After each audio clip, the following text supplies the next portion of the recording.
Good morning from Tezpur, day 3। আমরা আজকে Monday, Tezpur থেকে আমরা রওনা দেব টু অরুণাচল। আমাদের আজকের স্টে দিরাং। সো এখান থেকে বেরিয়ে পড়েছি, আর যে স্টেটায় ছিলাম তার আশেপাশের ভিউ বেশ খোলামেলা, অনেকটা খোলামেলা জায়গা। সকালবেলায় বৃষ্টি হয়েছে বেশ খানিকক্ষণ।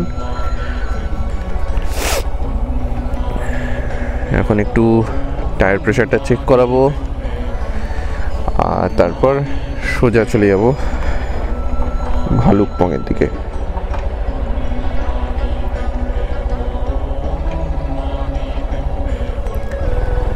জয় জগন্নাথ।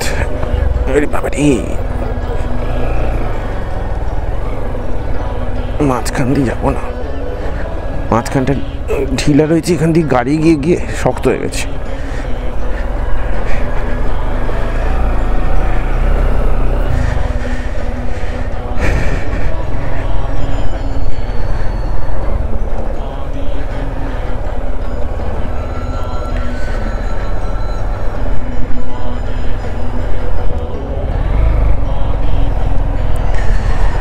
আমরা উঠে গেছি মেন রোডে, আর এখান থেকে 1 ঘন্টা হচ্ছে ভালুকপং। একটু পিছনে সরো। এখান থেকে 1 ঘন্টা হচ্ছে ভালুকপংয়ের রাস্তা। ওয়েদারটা বেশ একটু ঠান্ডা ঠান্ডাই আছে। এখন বেরিয়ে পড়েছি, কিন্তু সেরকমভাবে দোকানপাট এখনো খোলেনি। মোটামুটি যেহেতু অনেকটা সকাল, এখানে একটু লেটেই দোকান টোকান খোলে। একটু হাওয়াটা চেক করিয়ে নেবো এখান থেকে। একটা হাওয়ার চেকের দোকান পেয়েছি।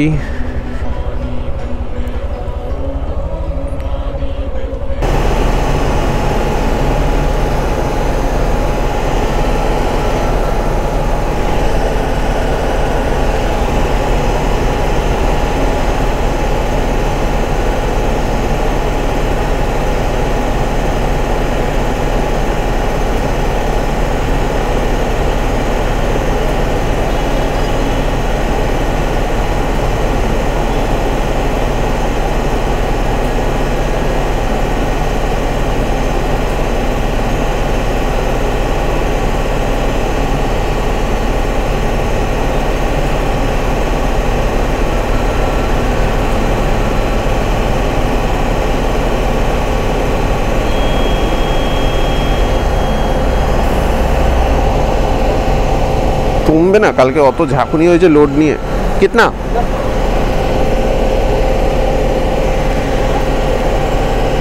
হ্যাঁ সুবিধা হচ্ছে মানে? হ্যাঁ হ্যাঁ, কি ব্যাপার?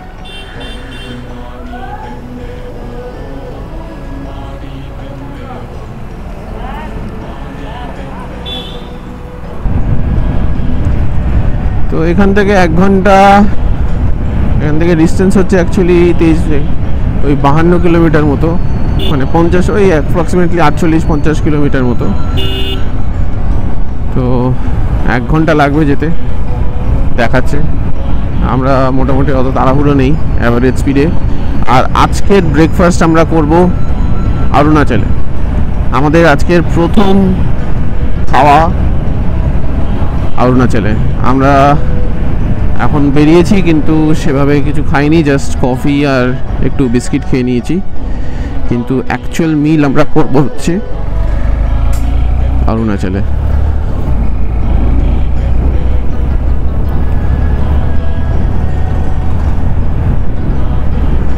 রাস্তা পুরো ফাঁকা। আমি জানি না কেন এখানে সকাল সকাল কাউকেই দেখি না, মানে সোমবার লোকজন ব্যস্ত থাকবে না, কিচ্ছু পাই না। আচ্ছা, এখানে সামনে তেজপুর এয়ারপোর্ট রয়েছে।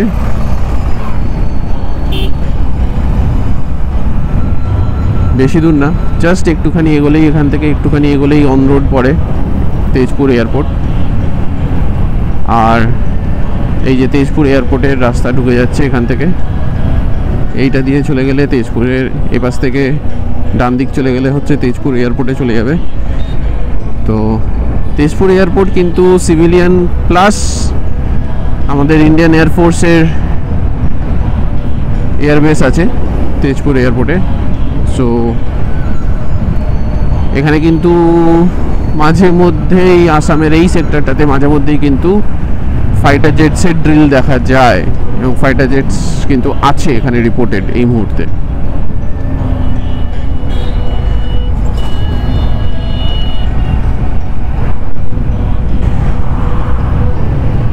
আমরা ভালুকপং থেকে আর ওই অ্যাপ্রক্সিমেটলি 15-17 কিলোমিটার দূরে আছি। আর এই জায়গাটা যেটা পার করছি, this is Nameri tiger reserve. এখানে প্রচুর পরিমাণে বাঘ আছে, প্রচুর, মানে এখন টোটাল ইন্ডিয়াতে যতগুলো বাঘ আছে তার মধ্যে বেশ কিছু সংখ্যক বাঘ কিন্তু এই জঙ্গলে পাওয়া যায়। এছাড়াও অন্যান্য আরও পশুরা রয়েছে এখানে, কিন্তু এটা বিখ্যাত হচ্ছে টাইগারের জন্য। নামেরি টাইগার রিজার্ভ, এটা আসামের মধ্যেই পড়ে। আসামের দুটো ফরেস্ট এরিয়া আছে, একটা হচ্ছে নামেরি টাইগার রিজার্ভ আর কাজিরাঙ্গা ওয়াইল্ড লাইফ স্যাংচুরি, যেটা আমাদের ওয়ান হর্ন রাইনোর জন্য বিশ্ববিখ্যাত। আর এই মুহূর্তে সবুজে ঘেরার মাঝখান দিয়ে যাচ্ছি বিয়ারোর রাস্তা ধরে। এই রাস্তা কিন্তু তেজপুরের পরে বালিয়াপাড়া বলে একটা জায়গা আছে, সেই বালিয়াপাড়ার ওখান থেকে এই রাস্তা কিন্তু পুরোপুরি বিয়ারোর আন্ডারে।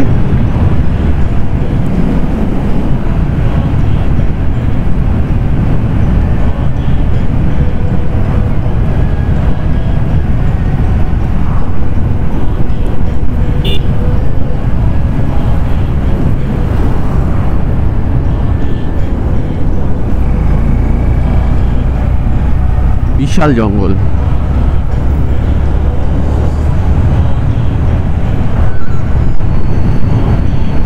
আমি একটু এদিক ওদিক দেখছি যে যদি কিছু দেখতে পাওয়া যায় কিনা।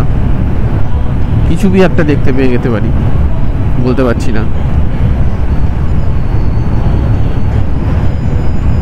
অনেক বান্দর দেখতে পেয়েছি, রাস্তার ধারে বসে রয়েছে।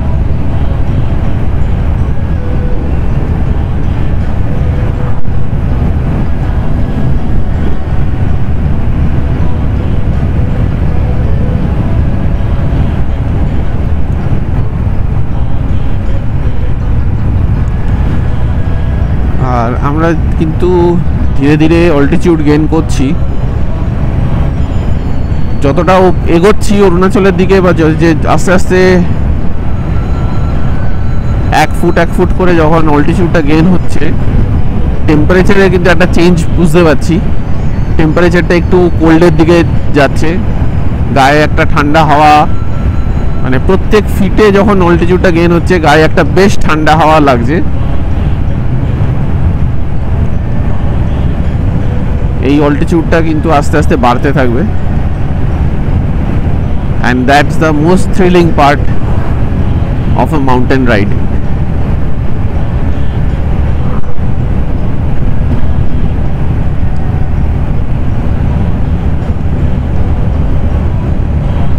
সামনে রাস্তা উঠে গেছে উপরে, সো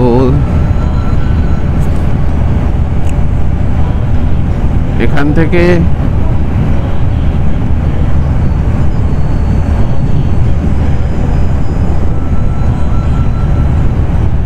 এই মুহূর্তে আমরা অ্যাপ্রক্সিমেটলি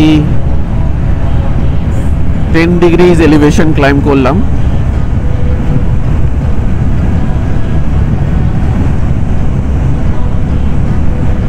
প্রচুর প্রজাপতি ঘুরে বেড়াচ্ছে আমার সামনে।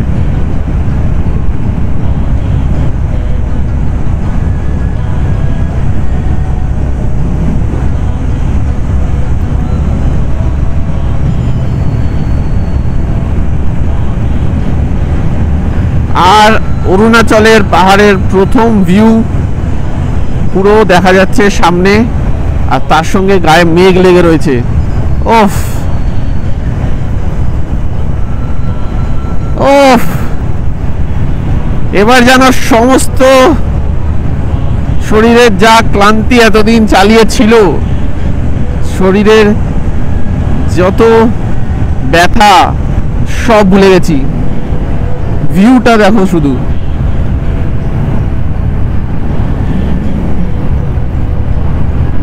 এ দৃশ্য নিজের চোখে না দেখলে, ভিডিওতে দেখো না, ভিডিও তো স্কিপ করে যেতে পারো, কোনো অসুবিধা নেই, বাকি জায়গা অনেক কিছু দেখতে পাবে, কিন্তু এই দৃশ্য নিজের চোখে দেখতে লাগে। নিজের চোখে দেখার স্বাদ আর ভিডিওতে দেখার স্বাদের মধ্যে কিন্তু অনেক তফাৎ। সত্যি বলছি, এতদিন এরকম ভিডিও আমি নিজে চোখে দেখেছি, কিন্তু আজ আসল জায়গাটা যখন নিজের চোখে দেখছি না, তখন কিন্তু ফাটাফাটি লাগছে, ফাটাফাটি, মনের ভিতরটা কেরম যেন উথাল পাথাল করছে এখন।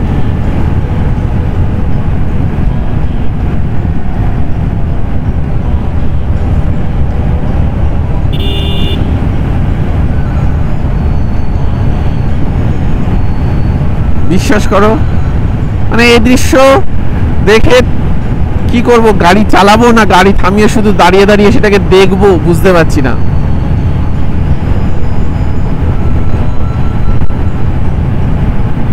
এই দৃশ্যের কল্পনা অপরিসীম, আমি এটাকে কোনোভাবে ব্যাখ্যা করতে পারবো না।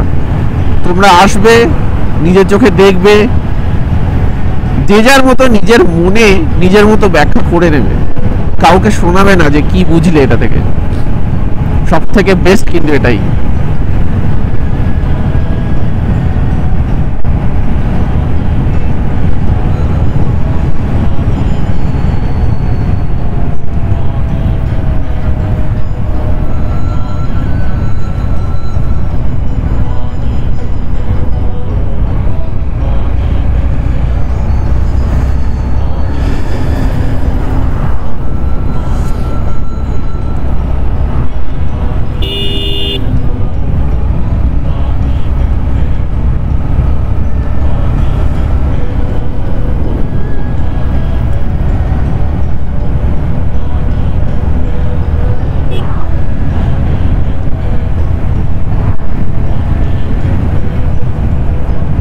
আর আমার এই কালো ঘোড়ারও কিন্তু মন লেগে গেছে, ও কিন্তু এখন পাহাড়ের টানে ছুটে চলেছে।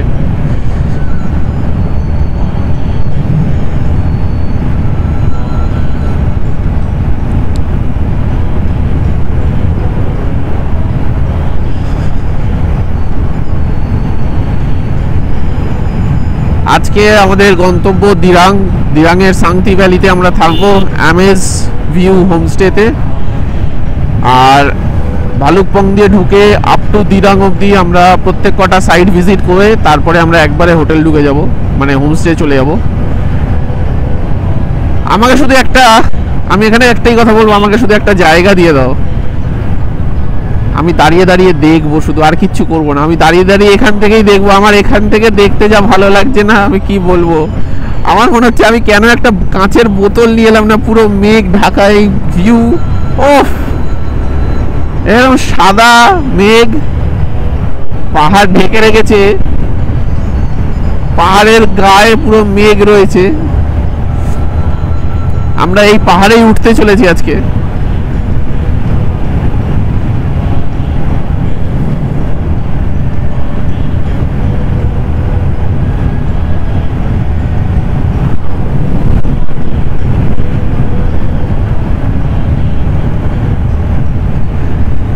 আমি তো ভাবছিলাম যে একটা কাঁচের শিশি নিয়ে আসি, এরকম একটুখানি এক শিশি করে মেঘ ভরে নিয়ে যাব বাড়ি, যখন দরকার হবে, বেশি গরম করবে একটু খুলে দেবো, বৃষ্টি হবে আবার বন্ধ করে দেবো।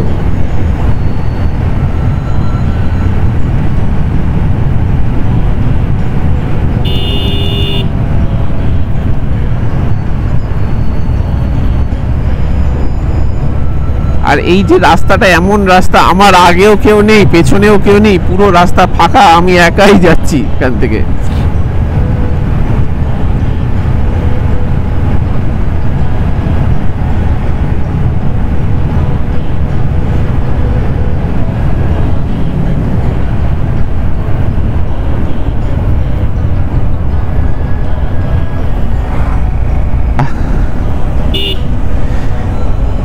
ঢুকে গেলাম অরুণাচল।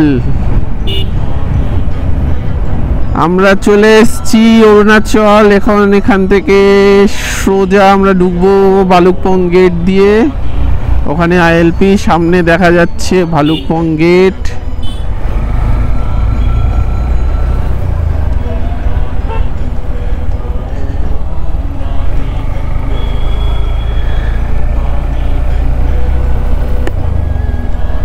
এই হলো ভালুকপং গেট, আর এইখানে আইএলপি চেক করাতে হবে। আমরা ঢুকে গেছি অরুণাচল। ইয়েস,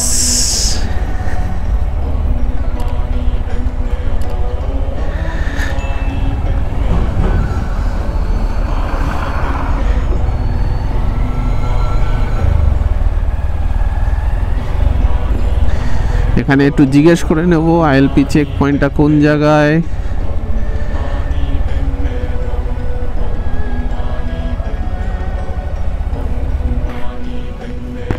चेक पॉइंट कहाँ पे?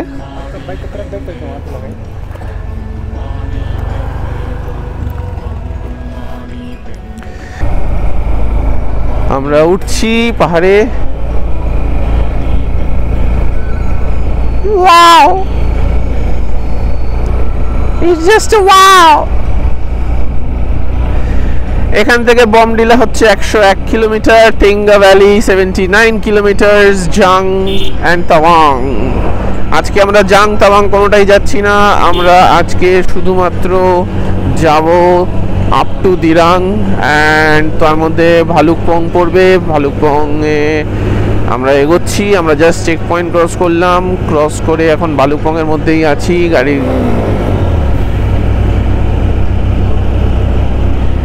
এটাই তো এলিভেশন ক্লাইম্ব হচ্ছে।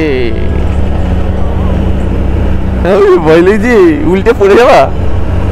হ্যাঁ,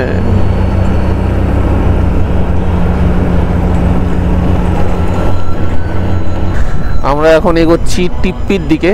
আমাদের ফার্স্ট আজকে অন রোড। এখানে বলে রাখা ভালো যে ভালুকপং টু দিরাং যেতে বেশ কিছু সাইট সিন আছে, বেশ কিছু ওয়াটারফলস আছে। সেই ওয়াটারফলসগুলো কিন্তু অন দ্য রোডই পড়ে, নেবে যেতে হয় না, আর নাবার একদমই দরকার পড়ে না। ঠিক আছে, তো সেই জন্য নামবো, নেবে, সময় নষ্ট করবো কোনো দরকার পড়ে না। কারণ এগুলো এমনভাবে ওয়াটারফলসগুলো রয়েছে, আর রাস্তাটা এমনভাবেই করেছে বিআরও, যাতে ট্যুরিস্টরা অন স্পট দাঁড়িয়ে কোথাও যেতে বা কোনো কিছু জাস্ট গাড়িটা সাইড করে নিজেরা স্পটটা দেখো, ছবি তোলো, যা খুশি করো, আবার বেরিয়ে চলে যাও। খুব সুন্দর একটা, মানে বিআরওর প্ল্যানিংটা খুব সুন্দর এখানে, যে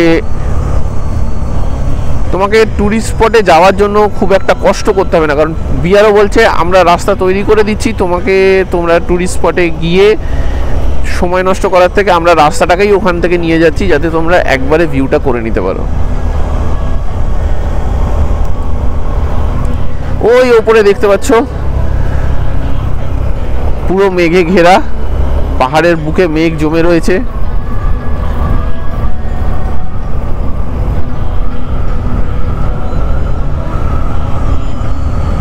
এখান থেকে বমডিলা হচ্ছে 97 কিলোমিটার, আর সেসা হচ্ছে 25 কিলোমিটার। আর আমার যতদূর চোখ যাচ্ছে আমি কিন্তু পাহাড় আর মেঘ, আর আমার ডান দিকে কামেং নদীটাই দেখছি। হ্যাঁ,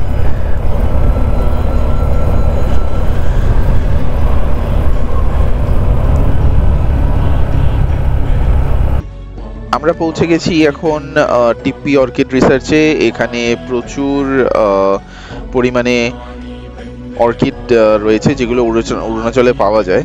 আমাকে এটা ভয়েস ওভার দিতে হচ্ছে কারণ আমার ভুলবশত ক্যামেরাতে অডিও কানেক্টরটা রয়ে গেছিলো, যার কারণে এক্সটার্নাল অডিও রেকর্ড হয়নি। তো আমি পরে অডিওটা বসিয়ে দিচ্ছি তোমাদের জন্য। তো আমরা অর্কিড সেন্টারটা ঘুরে দেখছিলাম, সকাল সকাল এসেছিলাম বলে অর্কিড সেন্টারটা বেশ ফাঁকাই ছিল। আর এখানে প্রচুর অর্কিড তোমরা দেখতে পাবে। তোমরা যদি যাও, এখানে প্রচুর ধরনের অর্কিড পাওয়া যায়, বিভিন্ন ধরনের অর্কিড যেগুলো অরুণাচলের জঙ্গলে বা পাহাড়ের মধ্যে পাওয়া যায়। তার মধ্যে সবথেকে যেটা আমার মন কেড়েছিল সেটা হচ্ছে ফক্সটেল অর্কিড। এখানে প্রচুর সেকশন রয়েছে, আমরা অতটা ঘুরে দেখিনি, বাট যেটুকু ঘুরে দেখছি সেটুকু তোমাদেরকে দেখাবো, আর তোমরা এরপরে দেখতে পাবে।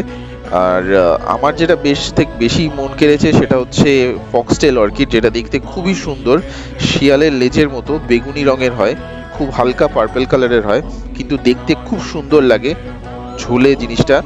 তো এখানে দেখুন, তোমরা দেখতেই পাবে যে এইখানে ভেতরে অর্কিড সেন্টারটা রয়েছে, বিভিন্ন অর্কিড ফুল রয়েছে, আর এর ভেতরে কিন্তু এখন জল দেওয়া হচ্ছিল সেই সময়। তো এই অর্কিডগুলোকে কিন্তু প্রচুর পরিমাণে জল দিতে হয়, কারণ যখন হিট থাকে বা রোদ্দুর থাকে, যে পরিমাণ রোদ্দুরও খায় সেই রোদ্দুরও চাই, সেই পরিমাণ জলও চাই, সেই জন্য প্রচুর পরিমাণে জল দিয়ে ভেজানো হচ্ছিল অর্কিডগুলোকে। তো এইভাবে অর্কিডের পরিচর্যা করা হয়। এখানে গেলে তোমরা কিন্তু খুব ভালো মতো প্রচুর ধরনের অর্কিড দেখতে পাবে আর প্রচুর ফটোও তুলতে পারবে। তো তোমরা যদি অরুণাচল যাও, টিপ্পি অর্কিড রিসার্চ সেন্টারটা অবশ্যই ঢুকো, আর অবশ্যই এখানে বিভিন্ন অর্কিড ঘুরে দেখো। এটা ভালুকপং থেকে ঢুকতেই পরে সবার প্রথমে এই সাইডটা পড়বে, টিপ্পি অর্কিড রিসার্চ সেন্টার। তো অরুণাচল গেলে তোমরা কিন্তু এখানে অবশ্যই আসবে।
এই হলো কামেং নদী। এই নদীতে কিন্তু রিভার রাফটিং হয়, ওই পাশ থেকেও একটা ঝর্ণা পড়ছে। আর একটু আগে আমরা দেখে এলাম লুমেং ওয়াটারফল। এবারে আমরা যে এসছি, ওয়াটারফলসের ফোর্স একটু কম, কারণ জল কম নদীতে। আর ওয়াটারফলস তো এখন শীতকালের সময়টাতে, সবে বর্ষা হলে তখন ওয়াটারফলস বাড়বে, কিন্তু নদীর রূপটা দেখে কিন্তু হেভি লাগছে, আমার দারুণ লাগছে।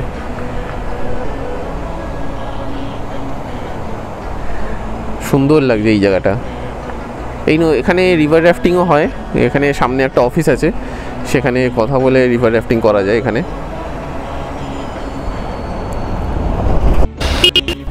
আমরা এখন ক্রস করছি পিঞ্জালি ব্রিজ। এই ব্রিজটা ক্রস করছি, নিচে আমাদের ওখানে চলে যাচ্ছে কামেং রিভার, এদিকে ওয়াটারফলস দিয়ে কামেং নদী।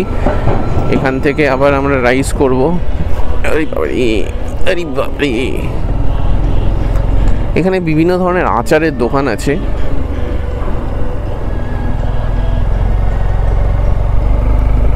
আর বিভিন্ন ধরনের খাবার পাওয়া যায়।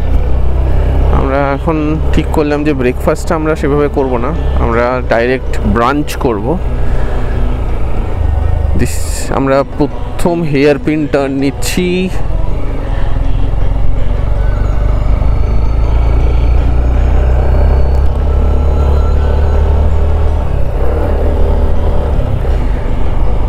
পাহাড়ে আমি আগে গাড়ি চালিয়েছি সাউথ ইন্ডিয়াতে, কিন্তু উইথাউট লোডে, আর এবারে আমার প্রথম উইথ লোডে পাহাড়ে গাড়ি চালানো।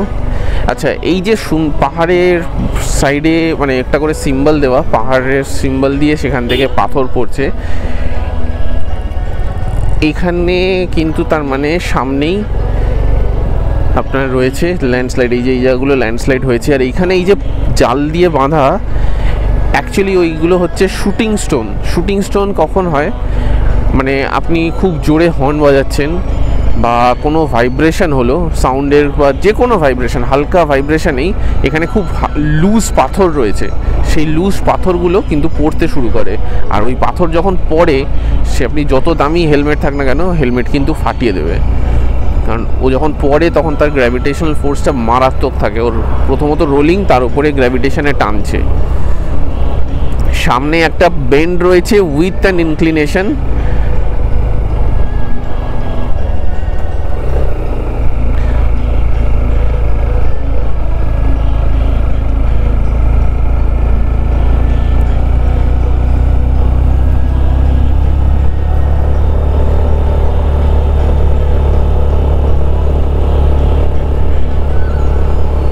আর এই ডেড এলিফ্যান্ট এরিয়াতে কিন্তু প্রচুর ক্লাইম্ব আছে আর প্রচুর হেয়ার পিন টার্ন পাওয়া যায়।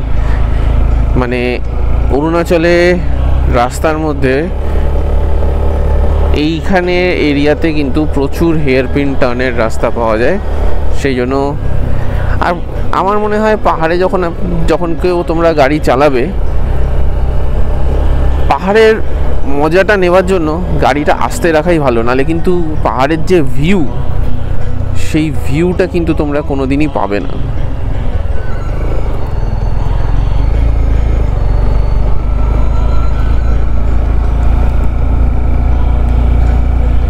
আর এমনিও গাড়ি যদি আস্তে না রাখো, গাড়ি কিন্তু উঠবে না।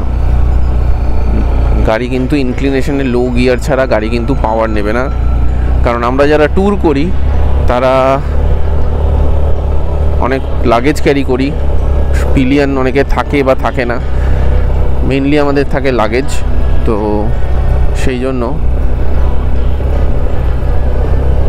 যখন লাগেজ থাকে, পেছনটা ওয়েট থাকে, তো সেইটাকে নিয়ে ওঠার জন্য কিন্তু আমাদেরকে লো গিয়ারেই তুলতে হয়। আর এই মুহূর্তে এই পাশটাতে মেঘে পুরো ঢেকে গেছে ওই পাশের পাহাড়গুলো।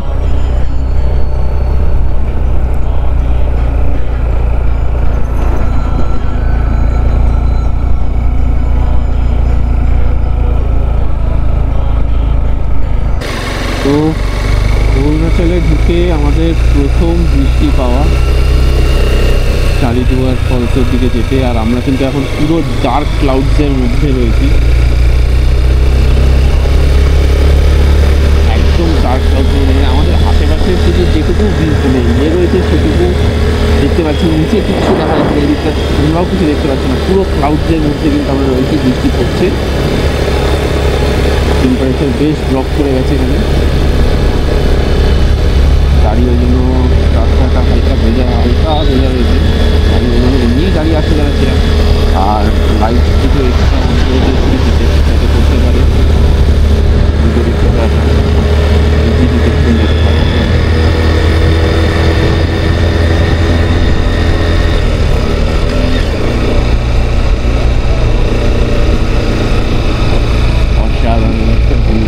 কিছু দেখতে পাচ্ছি না আমি, পুরো ডেন্স ক্লাউড। মানে আমি কিন্তু 10 ফুটের বেশি কিছু দেখতে পাচ্ছি না, জানি না তোমরা ক্যামেরাতে কতটা ক্যাপচার করছে। 10 ফুটের বেশি কিন্তু কিছু দেখা যাচ্ছে না, সাদা লাইনটা একটু 10 ফিট অব্দি দেখতে পাচ্ছি, তারপরে আর জানি না।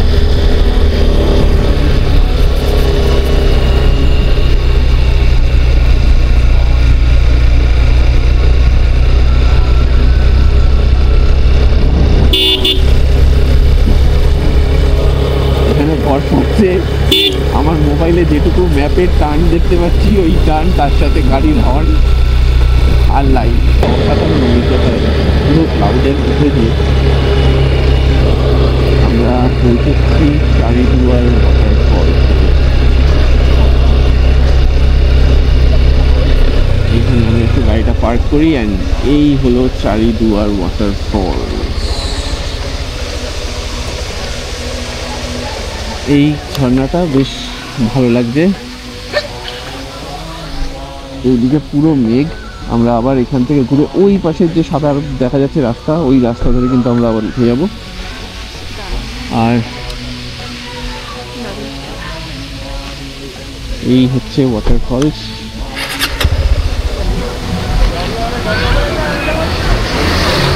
সুন্দর লাগছে ওয়াটারফলসটা।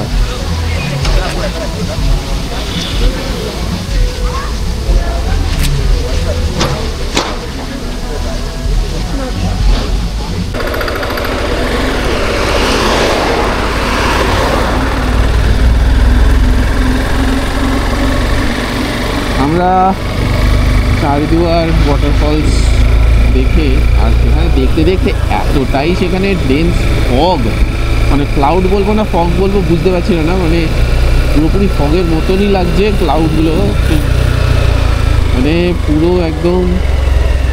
এই পাশ থেকে একটা ছোটো ওয়াটারফল রয়েছে, ছোট কিন্তু এটাও একটা ওয়াটারফল। সামনে আছে নাচিকুলা ওয়াটারফলস আছে সামনে, আর একটু এগুলোই। আর এই যে ক্লাউডসটা দেখছো, এই ক্লাউডটা কিন্তু এতক্ষণ আমরা পুরো এই ক্লাউডের মধ্যে দিয়েই এসেছি, কিচ্ছু দেখা যাচ্ছে না। এই দেখো এখানে একটা বড় পাথর কিন্তু গড়িয়ে পড়েছে।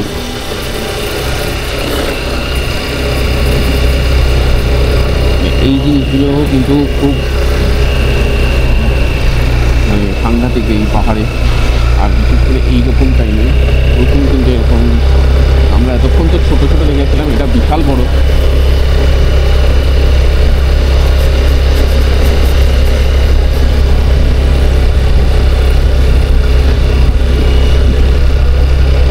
এখন আবার এই মেঘের মধ্যেই আমরা ঢুকছি।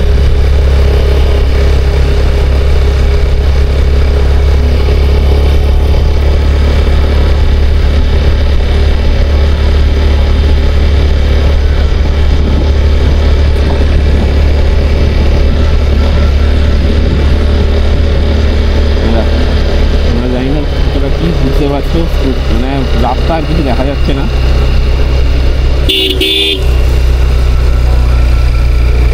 এখন সেই জন্য ফগ লাইট অন করে দিতে হয়েছে, কিন্তু পুরো আমার লাইট অন রয়েছে, তাতেও মানে খুব একটা ভালো যে দেখা যাচ্ছে তা না।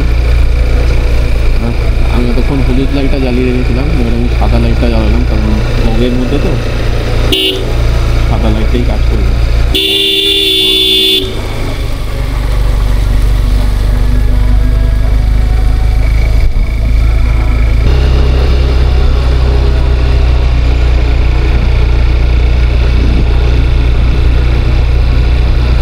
ফগটা কিন্তু পুরো রাস্তার সঙ্গে মিশে রয়েছে। আমার ক্যামেরাতে কতটা বোঝা যাচ্ছে জানি না, কিন্তু আমি খালি থেকে কিন্তু পুরো রাস্তার সাথে কিন্তু পুরো ক্লাউডটা মিশে রয়েছে।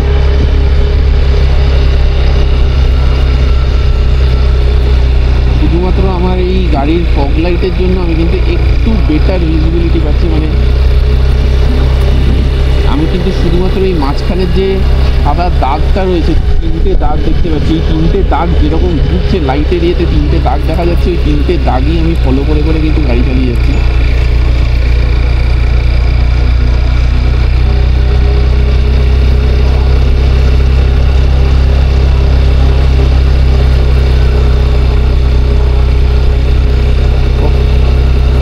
এই অভিজ্ঞতা মনে থাকবে চিরটা কাল।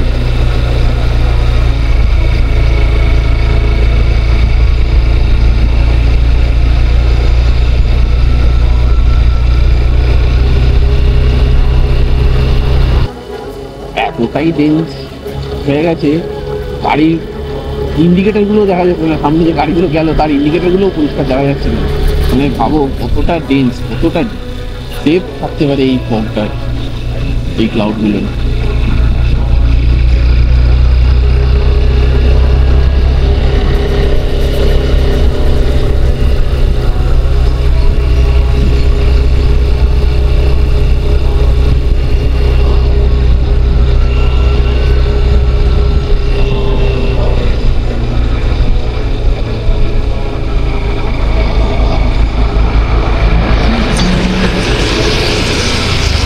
এইটা হচ্ছে নাচিকুলা ওয়াটারফল।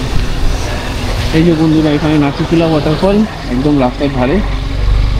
যেহেতু ক্লাউড বেশি তাই জন্য দাঁড়ালাম না, কারণ এখানে এমন টার্নিংয়ের মুখটাতেই ক্লিয়ার থাকলে দাঁড়িয়ে ফটো তোলা যায়, বাট টার্নিংয়ের মুখে একদম ক্লাউডের মধ্যে তো অ্যাক্সিডেন্ট হয়ে যেতে পারে, তাই জন্য দাঁড়ালাম না। আমরা এগিয়ে যাবো টুয়ার্ডস নাচিকুলা টানেলের দিকে। আমরা সাউথ পোর্টাল দিয়ে ঢুকে নর্থ পোর্টালে বেরোবো টানেল থেকে।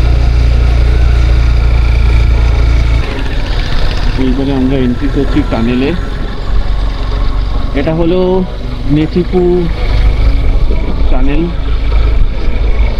টানেলের ভেতরেও ঢুকে গেছে তো। এখানে পেডেস্ট্রিয়ান ক্রসিং নেই, সামনে জানি না কিছু। এদিকে দুটো রোড, এদিকে একটা রোড, এদিকে একটা রোড।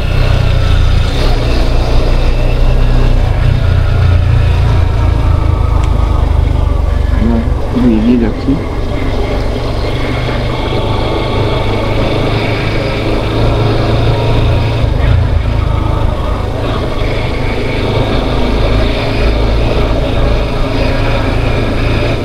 আমাদের এর পরের পয়েন্ট হচ্ছে বমডিলা বুদ্ধিস্ট মনেস্ট্রি।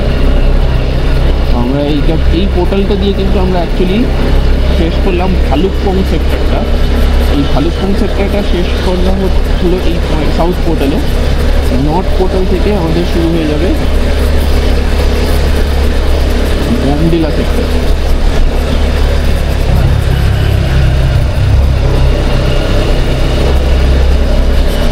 এইখানে একটু ক্লিয়ার আছে সাউথ পোর্টাল থেকে।